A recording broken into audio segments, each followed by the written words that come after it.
Bem-vindos! Hoje a gente vai mergulhar numa passagem assim super conhecida, né? Gênesis capítulo 1, a primeira página da Bíblia. E olha, recebemos uma análise bem interessante que tenta mostrar que tem mais coisa ali do que parece à primeira vista. A ideia central desse material que a gente está olhando é que Gênesis 1 não está só contando tipo como o mundo surgiu, sabe? Mecanicamente. Seria mais uma narrativa assim muito bem construída sobre Deus colocando ordem no caos, sabe? E revelando um propósito maior por trás de tudo. E que essa passagem já lança tipo as bases, os temas principais para toda a história que a Bíblia vai contar depois. Para entender, vamos seguir o fluxo da própria narrativa, passo a passo. A gente começa com um problema que o universo tinha lá no comecinho. Depois, vamos ver como os 3 primeiros dias botaram ordem na casa e os 3 seguintes preencheram todo o vazio. Vamos dar um foco especial no clímax, a chegada da humanidade, e no grande objetivo de tudo, o 7º dia. E no final, a gente junta todas as peças com a mensagem oculta por trás de todo esse design. Vamos nessa. Então, vamos lá para o início de tudo. Gênesis 1 não começa com uma tela em branco, não. Começa, na verdade, com o problemão cósmico que precisa de uma solução. Aquela abertura clássica, né? No princípio, Deus criou os céus e a terra. A terra, porém, era sem forma e vazia. É bom prestar muita atenção nessas palavras, sem forma e vazia. Elas são literalmente a chave para entender a história inteira. No hebraico original, a frase soa até poética. Tohu uavohu. A melhor tradução para isso é desordenada e desabitada. Agora, não é para imaginar um vácuo, um nada. Pelo contrário, a ideia é de um caos aquático, selvagem, sem propósito nenhum.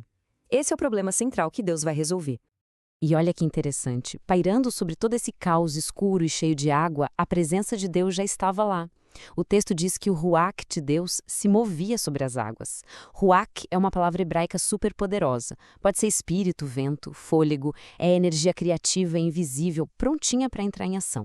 Certo. Então, como é que Deus lida com esse tohu vavô? A narrativa se desenrola numa estrutura brilhante, dividida em 2 partes. Nos primeiros 3 dias, o foco total é resolver a primeira metade do problema, a desordem, o tohu. E a sequência é de uma lógica impecável. Dia 1, Deus estabelece o domínio do tempo, separando luz e trevas. No dia 2, ele cria os domínios do espaço, separando as águas de cima e a de baixo, formando o céu e os mares. E no dia 3, o domínio da vida, com a terra seca surgindo das águas. Pronto, em 3 dias, 3 reinos perfeitamente organizados. E assim, de repente, o tohu, a bagunça, está resolvido. Agora existe ordem, existe estrutura. Mas esses reinos ainda estão vazios, desabitados. E isso nos joga direto para a segunda metade da semana da criação. E é aqui que a genialidade literária fica escancarada. Olha só essa simetria perfeita. O dia 4, que preenche o tempo, corresponde direitinho ao dia 1. O dia 5, que enche o céu e os mares, bate certinho com o dia 2. E o dia 6, que povoa a terra, é o par perfeito do dia 3. Isso não é coincidência, gente. É um design, uma arquitetura literária para mostrar como o universo foi pensado para ser ordenado e depois preenchido. Com esse padrão em mente, vamos ver agora como a segunda parte do problema é resolvida. O voo, a parte do desabitado. Seguindo aquele padrão, no dia 4, Deus preenche o tempo com o sol, a lua e as estrelas. No dia 5, ele enche o céu e os mares com pássaros e todo tipo de criatura marinha. E no dia 6, a terra seca é preenchida com os animais e com uma criação final muito, muito especial.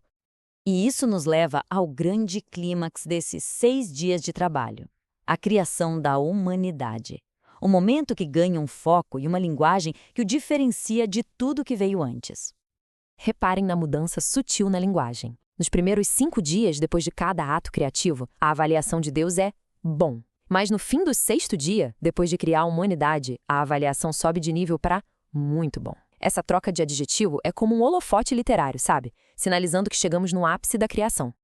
Aí o texto vira pura poesia, declarando que a humanidade foi criada à imagem de Deus. No mundo antigo, a imagem de um rei era tipo uma estátua que ele colocava no seu território para representar sua autoridade. Então, ser a imagem de Deus significa que os seres humanos foram criados para serem os representantes de Deus aqui na Terra. E esse é o ponto-chave. O propósito da humanidade não é só existir, não é passivo. é ser parceira ativa de Deus, recebendo a tarefa de cuidar e guiar a criação em nome dele, como seus representantes de confiança no mundo. Mas calma, a história não acaba no sexto dia. Muita gente acha que sim, mas o autor nos leva para um clímax ainda maior, o sétimo dia. A palavra descansou aqui não quer dizer que Deus estava cansado. No pensamento antigo, quando um Deus terminava de construir seu templo, ele descansava nele. Ou seja, ele tomava seu lugar de direito para governar a partir dali. O sétimo dia é Deus se instalando, tomando residência no cosmos, que agora funciona como seu templo cósmico. E percebam este detalhe literário que é simplesmente incrível. Todos os 6 primeiros dias terminam com a frase "houve tarde manhã". Mas e o sétimo dia? Ele não tem essa frase. Ele não termina. O autor está nos dizendo que esse descanso de Deus, essa harmonia perfeita, é o objetivo final e eterno para toda a criação.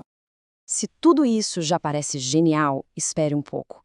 Tem mais uma camada de design, um padrão numérico escondido no capítulo inteiro, que reforça ainda mais essa ideia do sétimo dia. E essa chave é o número 7. O autor parece obcecado com o número 7, e por um bom motivo. Dá uma olhada, são 7 dias. A frase "era bom" ou "muito bom" aparece 7 vezes.